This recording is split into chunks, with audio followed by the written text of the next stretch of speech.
Donc, si on part du principe que le monde il tient sur 3 choses, et déjà il faut savoir que le chiffre 3, au Lamaba, on dit qu'il y a des yeshivot, ok, donc il y a la yeshiva du Baal Shem Tov, il y a la yeshiva de tous les grands rabbanim, Rav Pinto, il y a les Kolminé, et ils ont des tables, mais à 3 pieds, ok. Pourquoi? Parce que le 4e pied, il est en plus, il est meyoutar, il ne sert à rien, en vrai, dans une table, elle est stable à 3 pieds. Vous êtes d'accord avec moi? C'est vrai. Maintenant, mais moi j'ai des tables à 3 pieds, mes petits-enfants ils se cassent la gueule. Parce qu'ils veulent à tout prix s'appuyer dessus. À part s'il y a des petits-enfants en bas âge, il faut faire très attention. Et du coup, pourquoi je parle des piliers, que ça repose sur 3 choses et pas 4? Parce que, donc, 1 est inutile, et au Lamaba, ils ont des tables avec 3 pieds. Et un jour, c'est une histoire comme ça, qu'on a racontée avec la rabbinite Farah aussi au cours de Givat Olga. Elle dit que... donc il y a un livre qui nous racontait qu'un jour il y avait un homme, il était très très pauvre, peut-être vous connaissez cette histoire, il était très très pauvre et il n'avait pas d'argent pour acheter à manger, et du coup sa femme elle a dit je sais pas, vends quelque chose, je sais pas, et lui il trouvait pas quoi vendre, il savait pas, et du coup elle a dit va prier Hachem. Alors il va prier Hachem, il dit Hachem donne-moi à manger, et du coup il prie tellement avec des cavanotes, il prie tellement fort que là, d'un coup, du ciel descend un pied de table en or. Pied de table en or. Lui, il voit ça, il dit « Oh là là, Hachem, il a répondu à mes prières, du ciel est tombé un pied en or. » Et là, il va voir sa femme et il la trouve pas. Donc, du coup, il décide tout seul. Normalement, on voit sa femme, on lui demande avant. Lui, il est sorti, il a fait la visite. Et il allait acheter plein de trucs, il est revenu à la maison. Et sa femme, elle voit, au Hachem, toute la table, elle est remplie, plein de manger. Et elle lui dit, mais qu'est-ce qui s'est passé? Elle me dit, je suis allée prier Hachem. Elle dit, ouais, quand la cavole, les prières de mon mari, c'est un niveau. Et il lui dit, ok. Et du coup, qu'est-ce qui s'est passé après ta prière? Et là, il y a un pied en or qui est descendu du ciel. Et elle lui dit, ok, qu'est-ce que tu as fait du pied? Et il lui dit, je l'ai vendu, j'ai acheté à manger. Elle dit, mais maintenant, on a une table à 2 pieds au Lamaba. Qu'est-ce qu'on va faire avec 2 pieds? La table, elle tient pas. Comment elle tient? On a besoin de 3 pieds. Et du coup, il a dit, mais je sais pas, ça y est, maintenant on a mangé, qu'est-ce qu'on fait? Au Hachem, maintenant la table est remplie, on est riche, comme on a dit tout à l'heure. Mais ils ont pris du Olamaba maintenant. Ils ont pris du Olamaba. Donc elle a bien engueulé, et du coup, il allait rechercher le pied. Et Hachem, quand il donne un cadeau, on ne peut pas le renvoyer. Ça descend, mais ça ne remonte pas. C'est la loi de la gravitation. Mais là, au Hachem, ils ont réussi à ramener le pied à Hachem. Elle a prié tellement fort, elle a dit Hachem, non, faute, taout, reprends le pied. Et du coup, voilà, Hachem, ils ont une table à 3 pieds au Lamaba, parce qu'on dit aussi que Chatzot Halayla, il y a des Neshamot au milieu de la nuit, donc à minuit et demi. Les femmes aussi, elles ont des yeshivot. Donc il y a yeshiva de Sarah Imenu, Rivka, Rachel, Léa. Il y a Batia aussi, la mère de Moshe Rabbeinu, la convertie. Voilà, on dit que si on allume une bougie Léou Nishmat, une personne, pour sa Iloula, normalement c'est vers cette personne que au Lamaba on va être reçu et on va étudier dans sa yeshiva Pesrat Hashem. Donc voilà, et du coup, les Neshamot, elles se rejoignent à partir de la nuit de Chatzot Halayla. Donc voilà. Et donc c'est l'histoire des 3 piliers, des 3 choses. Je l'avais même pas écrit cette histoire, mais c'est venu comme ça. Donc voilà. Pour finir, parce que quand même là ça fait 50 minutes que je parle. C'est pas grave. Attends, j'ai pas compris. C'est-à-dire tu peux pas prier quand il te manque quelque chose? Que pour un pied de table. Non, déjà c'est une très bonne question. C'est ce que je voulais en parler. Les demandes, ok, à Hachem, c'est comme quand tu vas voir, quand on est enfant, on demande à nos parents des bonbons, ok. Ils ne veulent pas nous donner des bonbons parce que ça donne des caries, ok. Donc toi, tu as envie de bonbons parce que tu as envie, tu as besoin de ça, tu as envie de manger des bonbons, mais lui, il ne veut pas te donner parce qu'il sait que ça fait des caries. Donc des fois, il y a des demandes qu'on fait à Hachem. Par exemple, moi, je prie pour mon zivouk, je demande mon zivouk, mais il y a une autre chita que j'ai appris à ma mère quand je lui ai dit que du coup elle a raconté à ses copines et elle a dit mais elle est complètement folle ta fille. Elle a dit c'est juste dire merci de ce que je n'ai pas. Ça veut dire voilà, par exemple une semaine avant que Nathan y décède, notre plaque électrique de 4000 shekels a complètement sauté, ok. Et là j'ai dit tout de suite faut dire merci Hachem que notre plaque elle a sauté. Je dis maman si aujourd'hui on ne dit pas merci pour une petite plaque, demain on ne dira pas merci pour un chas v'shalom, un grand nisayon. Voilà, et c'est encore une préparation d'Hachem qui nous dit ok aujourd'hui c'est la plaque, faites attention. Non mais j'ai dit merci et j'ai dit tiens j'ai mon ancienne plaque qui était sur le côté. Et on avait une plaque d'orchant parce que Hachem il a toujours une roue de secours. Ouais. Et j'ai retrouvé ma plaque. C'était ça où on a acheté dehors, quoi. Et donc voilà. Donc j'avais une ancienne plaque que tout le monde voulait que je jette et que j'avais pas jeté. Mais en vrai, les demandes, c'est limite, je suis désolée de dire ça et peut-être ça va être choquant pour vous, mais pour moi, ça ne sert à rien de demander. Quand on va sur les kivrei de Tzadikim et qu'on demande qu'il soit le chaliar, c'est-à-dire l'envoyé Rabbi Meir Balanès, que tu dois l'envoyer, de me ramener mon zivou, de me machin, s'il te plaît, s'il te plaît, s'il te plaît, s'il te plaît. Si Hachem, il veut pas, il zélo Arshav et Matai, c'est pas le moment. C'est pas le moment, c'est pas le moment. Mais en vrai, il faut déjà remercier. Et si tu rentres dans cette notion de remerciement, ça veut dire Hachem, merci que j'ai pas mon mari, parce que comme ça, je peux faire encore des cours de Torah, parce que comme ça, je vais pouvoir m'améliorer. Et tu lui trouves même des cibottes de lui remercier de ce que t'as pas. C'est un niveau aussi, Esther. Oui, c'est un niveau. Et c'est pour ça que je dis que ça peut être choquant, parce que les gens, ils sont dans les demandes, mais on a appris que c'est la tête, on ne doit que donner, on ne doit pas recevoir. Donc dans ce cas-là, pourquoi toi, tu te permets de dire, ok, moi je donne, mais par contre, Hachem, je dois recevoir d'Hachem. Non, Hachem, ou l'ochayav l'arkloum. Hachem, il te doit rien, mais rien du tout. Il te doit ni la santé, ni la parnassa, ni rien du tout. Il te fait des tovot. Akol chesed mi Hachem. Tout, c'est de la bonté d'Hachem. C'est pour ça que j'ai Akol et Tova. C'est vraiment, tout ce qu'Hachem il fait, c'est pour le bien. Donc, tout ce qu'il te donne, c'est pour le bien. Si on part de ce niveau-là, alors dans ce cas-là, tu le remercies pour tout ce que tu as. Et tu le remercies aussi pour tout ce que tu n'as pas. Donc, on n'a pas besoin de rentrer sur les demandes. Les demandes, c'est plus pour nous donner la tikva et l'espoir que si tu veux, quelque chose va arriver. En fait, pour moi, les demandes, je suis désolée de dire ça, c'est un manque de émouna. Ça veut dire que tu ne crois pas que Hachem, il va te faire de bien derrière. Ça veut dire que tu te dis, ok Hachem, je sais que non, mais donne-moi quand même. Non. Arshav, yeshakoach atfila. Il y a la force de la prière. Et on dit que atfila, il met à la teva. La prière, elle est au-dessus de la nature. Ok, c'est-à-dire, il y a la nature, mais il y a les prières. Et encore plus les prières de la femme. Et on sait que qui a réussi à changer son zivou? C'est Léa. Elle s'est mariée au final avec Yaakov. De base, elle devait se marier avec Esav. Elle a changé son mazal grâce à la Kouara de Fila. Rana, elle a prié pour avoir un garçon. Elle a eu un garçon. On ne sait pas. Donc tu vois que les prières ont payé. Oui, c'est à Kouara de Fila. Mais la Tfila, c'est pas des bakachotes. Il y a les demandes et il y a la Tfila. Et c'est deux choses contraires. La Tfila, c'est bas miomek, c'est bas miatzilou, c'est-à-dire ça vient du plus profond du cœur et d'un moment de détresse ultime. C'est-à-dire on est arrivé au point où on dit Adkan Hachem, Hachem Adkan, c'est-à-dire jusqu'à Je maintenant. suis pas d'accord avec toi, Ethel. Moi, pendant des années, j'ai cru comme ça que quand on s'adressait à Dieu, il fallait demander des choses, excuse-moi, hein, au début de ma vie, quand j'étais jeune, que des choses spirituelles. Il fallait demander des choses spirituelles. Et je suis allée à des cours où ils m'ont dit, mais pas du tout, pas du tout. J'étais étonnée. Tu veux une robe verte? Eh ben, tu demandes, voilà, j'ai très envie de cette robe verte. Et donc, le matériel, ensuite, c'est à toi, quand tu l'as, de l'élever, de voir ce que tu en fais, peut-être. Et c'est pour ça que je te dis que finalement, certaines personnes demandent des choses futiles. Par exemple, j'ai une copine, elle me dit, ah, s'il te plaît, Kadosh Baruch Hu, je pétris mon pain, je t'en supplie qu'il réussisse, je veux qu'il gonfle, je veux qu'il soit bleu, je veux... Bon, ça peut C'est beau, ça.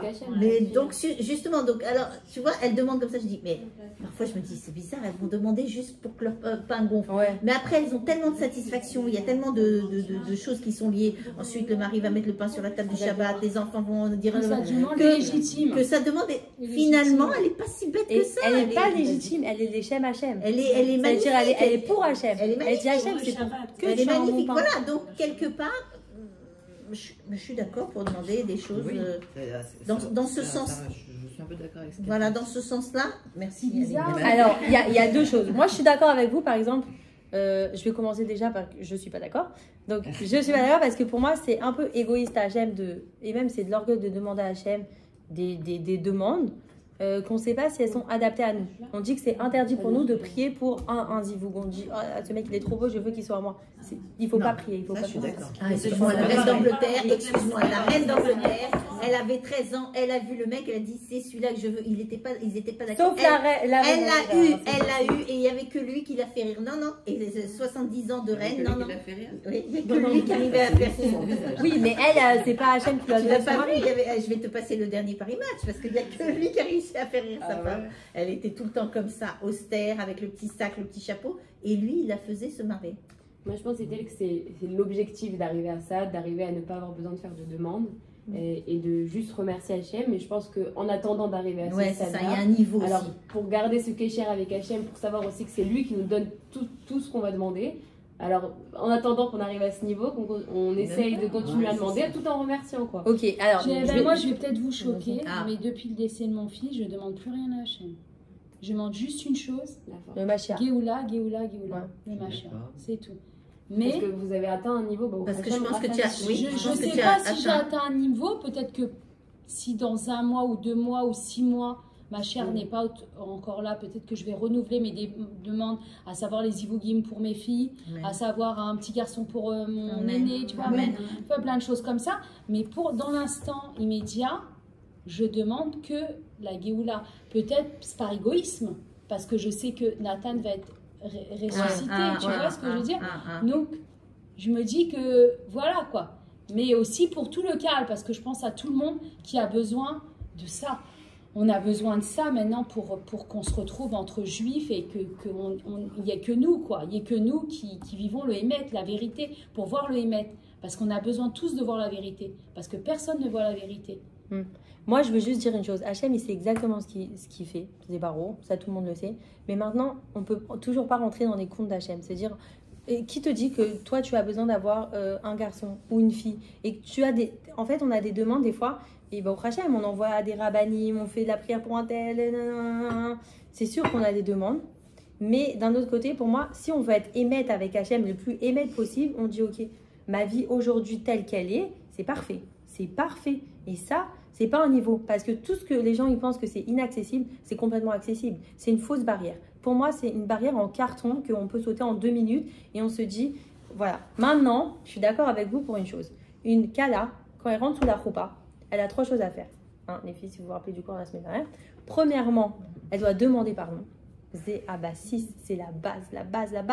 Mechila, c'est comme Kippour, on dit, la mariée quand elle rentre, c'est comme Kippour.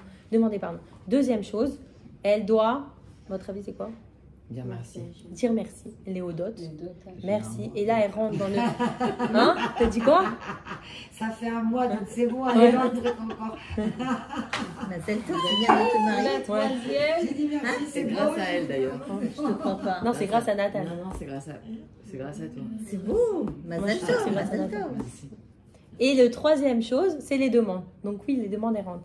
Et là, il y a une histoire qui raconte, très très courte, qu'un jour, je crois que c'est la fille de Rabbi Akiva, elle pleurait à son père, papa, ma femme de ménage, elle m'a fait un ménage, mais elle s'est pas lavée. Et il lui a dit, mais ma fille, t'as pas pris pour ça sous la roupa, pour ta femme de ménage? Donc qu'est-ce que ça veut dire? Que même pour ça, il faut prier en fait. Mais pourquoi? Parce qu'à ce moment-là, Hachem, il ouvre les portes, ok? Et tout ce que tu dis, c'est pour ça qu'on prend des brachot, des calottes et tout. Parce que tout ce que tu dis, tu dois prier. Mais pas seulement prier. Ça veut dire, même, je vais vous dire avant, même moi aujourd'hui, je prie déjà à Bezrat Hachem pour mes enfants, pour mon mari. En fait, les gens, un jour, ils arrivent à la Brit Mila et ils disent, Rav, bénissez mon enfant. Et il dit, mais c'est trop tard. Il est né, votre enfant. Vous voulez que je le bénisse? Fallait prier quand vous avez 15 ans, quand vous étiez jeune. Qu'est-ce que tu fais? Tu vas dire merci à Hachem. Tu vois ce que je veux dire? Mais tu fais des demandes pour le futur parce que tu sais que le futur va arriver. Par exemple, moi, je prie, je dis mais déjà merci pour mon mari dans le futur. Je remercie Hachem, merci pour les enfants que je vais avoir, merci. Voilà, que je vais projeter. J'allume les bougies pour mon futur. On va tu demandes, mais d'une façon. Exactement. Merci, je suis riche. Tu vois ce que je veux dire? On va finalement. En avance. Plus fort qu'à l'avance, parce qu'elle demande, elle dit merci. En fait, c'est très beau. En fait, parce que bien sûr, on a tous, toutes les filles qui sont là, on a tous des manques, ok? Et maintenant, nous, on veut combler ce manque par quelque chose. Le manque qu'on a, c'est un manque de Emouna. C'est le manque de Shalom Bayit, le manque de Parnassa, le manque de Zivoug, le manque, tous ces manques-là, c'est un manque de Emouna. C'est tout. C'est Zivoug d'âme sœur, de mariage, de conjoint, de trouver son compte. Voilà. Non. Et le manque d'éducation, c'est un manque de Emouna. Tous les manques qu'on a, c'est un manque de Emouna. Tu peux balayer ça en 2 minutes. C'est pas un niveau à attendre de ne pas faire de demande. C'est tout à fait accessible par tout le monde. C'est juste demain, tu te dis, j'arrête de demander à Hachem. C'est comme les enfants, tu te dis, arrête de pleurer, arrête de me demander. Arrête de me demander. Il va comprendre à la fin qu'il faut arrêter de pleurer, qu'il faut arrêter de demander. Que s'il veut quelque chose, ça va arriver, Bezrat Hachem, et qu'il va travailler pour, c'est tout. Bah quoi, Khatfila. Mais voilà, c'est essayer de faire les choses autrement Voilà, c'est une question de perspective. On a dit la semaine dernière, on regarde un tableau, on regarde pas pareil quand on est comme ça ou quand on sort un petit peu. Il faut faire des demandes à Hachem, mais pas Hachem, donne-moi, s'il te plaît, donne-moi. Non, et même s'il y a des filles qui disent pas donne-moi, bon, Hachem, on est des Bat Israël, on dit pas donne-moi, on est Bat Sniout, on demande ça tellement gentiment. Mais tu lui demandes pour ton futur. Alors, Hachem, j'ai pas d'enfants maintenant, je te demande pas d'avoir des enfants, je te dis déjà merci pour l'éducation de mes enfants dans quelques années. Mais je te dis, et moi je prie pour vous dire, il y a une période, je m'en rappelle, je priais Hachem, fais en sorte que les t-shirts de mes enfants ils restent blancs à la fin de la journée. Des trucs comme ça. Mais vraiment, si vous priez pour ça, les t-shirts ils vont rester blancs. Pas vanish, tu vois. Pas après tu pries Hachem, donne-moi l'argent pour que j'achète du vanish. Dites-vous, il faut, voilà. Donc voilà. Ok, moi, c'était la guide qui est DSM. Ah oui, on a parlé d'une journée de 24 heures. Donc ça, en fait, moi, j'aime bien faire des cours pour qu'on ressorte de là et qu'on puisse vraiment agir par la suite. C'est-à-dire, il y a quelque chose de concret qui va se passer. Demain, on va se réveiller avec une nouvelle énergie. Et même si c'est que pour une journée, c'est que pour demain, alors ça sera déjà une bonne journée. Et c'est cette idée de Khachanout, de renouveau et de nouveauté. Ok, toute la vie, en fait, on voit grâce aux plantes, ça veut dire qu'il y a un renouveau qui se crée, voilà. Mais en fait, l'homme, c'est pareil. Tous les jours, il revient à la ligne de départ et dit, je recommence. Et je recommence. Et tous les jours, il recommence. Et en fait, la montre, Shaon en hébreu, c'est Onesh. C'est aussi comment on dit un Onesh, une punition. Ça veut dire que la montre, pour toi, elle peut vite devenir un calvaire.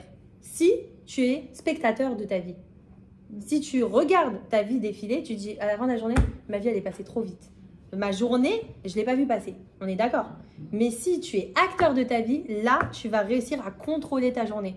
Et là, c'est très, très dur. Tu vas contrôler ta journée, tu t'arrêtes, tu dis, ok, Hachem, t'étais avec moi ce matin, on va passer à la deuxième partie de la journée. Et il t'accompagne toute la journée, il est avec toi tout le temps. Voilà, il y a des femmes qui font une bonne des doutes, elles sont comme ça, elles clapent des mains et les gens, ils la regardent par la fenêtre et elles sont avec les enfants, il est 6 h du matin, et il dit, mais elle est folle cette femme qui clappe des mains comme ça. Mais c'est parce qu'elle parle à Hachem.